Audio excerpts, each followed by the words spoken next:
आज मैं आपको एक दिन सुनाने आई हूँ, एक ऐसा दिन जिसने पाकिस्तान की सियासत, जमहूरियत और अवाम के दिलों को हमेशा हमेशा के लिए ज़ख्मी कर दिया। और वो दिन है 27 दिसंबर 2007। एक ऐसा दिन जिसने एक मजबूत आवाज़ को हमेशा के लिए खामोश कर दिया। रावलपिंडी के लियाकत बाग की वो चीखों पुकार आज तक कोई नहीं भूल पाया। 18 बरस बीत गए, लेकिन आज भी शहीद मोहतरमा बेनज़ीर भुट्टो की यादें दिलों को लहूलुहान कर देती हैं। 27 दिसंबर 2007 सुपहर का वक्त, ठंडी शाम, लियाकत बाग के बाहर लोगों का एक बड़ा हुजूम है। हर तरफ कौमी परचम और पाकिस्तान पीपल्स पार्टी के परचम हवा में लहरा रहे हैं। नारे लग रहे हैं, पाकिस्तान जिंदाबाद, जमहूरियत जिंदाबाद, बीबी जिंदाबाद। आंखों में उम्मीद है और दिलों में बस एक नाम, बेनज़ीर भुट्टो। लेकिन उस हुजूम में कोई नहीं जानता कि आज तारीख एक और इम्तहान लेने वाली है, एक कड़ा इम्तहान, और सब्र के लम्हे गुजारने होंगे। लियाकत बाग में पिंडाल सज चुका है, जियालों का हुजूम बढ़ता जा रहा है। सबकी नज़रें उस दरवाज़े पर टिकी हैं जहां से मोहतरमा बेनज़ीर भुट्टो शहीद ने दाखिल होना है। सबको इंतज़ार है, नारे लग रहे हैं, आंखों में उम्मीद लिए जियाले धड़ाधड़ लियाकत बाग का रुख कर रहे हैं। अचानक एक शोर सुनाई देता है। मालूम पड़ता है कि मोहतरमा पहुंच चुकी हैं। लियाकत बाग के वीआईपी गेट के बाहर गाड़ी रुकती है, लेकिन दरवाज़ा खुलने में कुछ ताख़ीर होती है और मालूम पड़ता है कि गेट की चाबी नहीं है।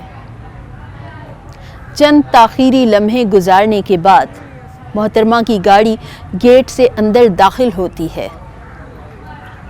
सफ़ेद गाड़ी में सर पर दुपट्टा लिए, चेहरे पर मुस्कुराहट के साथ एतमाद और आंखों में अज़म, जियालों की तरफ देखकर मोहतरमा मुस्कुराती हैं और मुस्कुराहट के साथ हाथ हिलाते जियालों का जवाब देती हैं।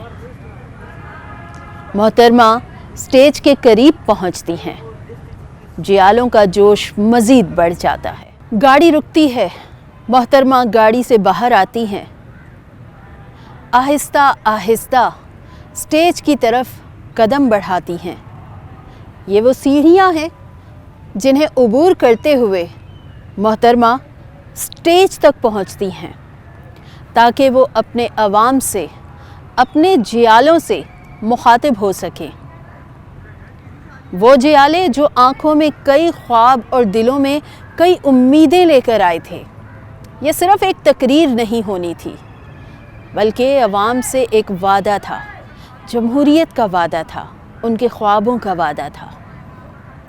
दिन में शायद कई बार मोहतरमा ने अपनी तकरीर को देखा होगा, क्योंकि उन्होंने यहाँ पर मुखातिब होना था लियाकत बाग में अपने अवाम से, अपने जियालों से।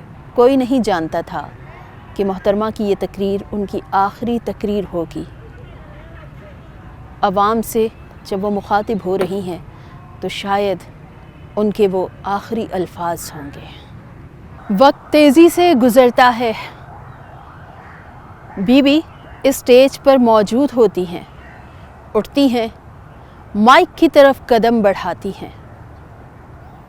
मज़बूत आवाज़, पुरअज़म लहजा, अवाम से मुखातिब होती हैं और कहती हैं, मैं जानती हूँ मुझे धमकियाँ दी जा रही हैं, लेकिन मैं नहीं डरती। मैं मौत से नहीं डरती। मैं अवाम के बग़ैर नहीं रह सकती। जियालों का जोश यहाँ से और बढ़ता है। बीबी जिंदाबाद के नारे मज़ीद लगते हैं और वक्त गुज़रता ही जा रहा है। जलसा अपने इख्तिताम की जानिब बढ़ता है। बीबी अपनी तकरीर ख़त्म करने के बाद स्टेज से रवानगी के सफ़र के लिए जाती हैं। शाम मुकम्मल ढल चुकी है, जलसा इख्तिताम पजीर हो चुका है। بیوی شہید محترمہ بے نظیر بھٹو اپنی گاڑی میں آ کر بیٹھتی ہیں۔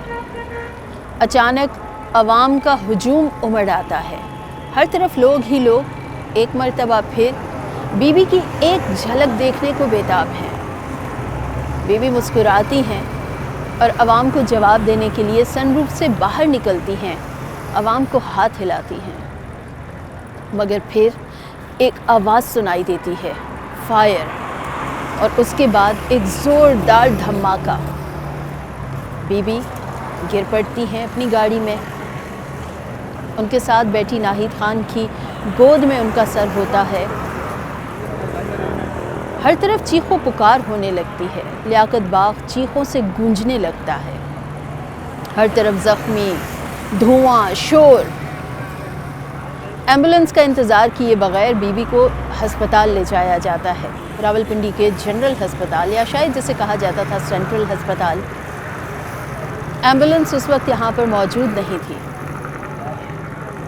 بیوی کو بغیر انتظار کیے ہسپتال پہنچایا جاتا ہے۔ ہسپتال میں ہر طرف بھگدڑ مچی ہوتی ہے، شور ہوتا ہے، ڈاکٹرز کی کوشش ہوتی ہے کہ اس عظیم لیڈر کو ہر ممکن کوشش کر کے بچایا جائے، اور پھر شاید راولپنڈی سے انہیں پمز ہسپتال اسلام آباد لے جایا جاتا ہے۔ پھر وہ خبر جسے کوئی سننا نہیں چاہتا تھا، ڈاکٹرز کی طرف سے اعلان کیا جاتا ہے کہ بیوی محترمہ بے نظیر بھٹو شہید ہو چکی ہیں۔ اس خبر نے پورے ملک کو ہلا کر رکھ دیا۔ ایسا لگتا تھا جیسے کسی کا کوئی اپنا بچھڑ گیا ہو۔ عوام وہ درد سہ نہیں پا رہے تھے، ہر طرف آگ، جلاؤ، گھیراؤ۔ ایک طرف محترمہ شہید ہو چکی تھی اور دوسری طرف ان کا یہ جائے شہادت کا مقام، جسے اسی وقت فوری طور پر پانی سے دھو ڈالا گیا۔ یہ صرف ایک سیاسی قتل نہیں تھا، بلکہ ایک شہادت تھی، ایک خواب کی شہادت۔ سوچنے والے سوچتے ہیں کہ آج شاید لیاقت باغ میں مکمل خاموشی ہے، لیکن نہیں۔ شہید محترمہ بے نظیر بھٹو کی آواز آج بھی جمہوریت کی صورت میں موجود ہے۔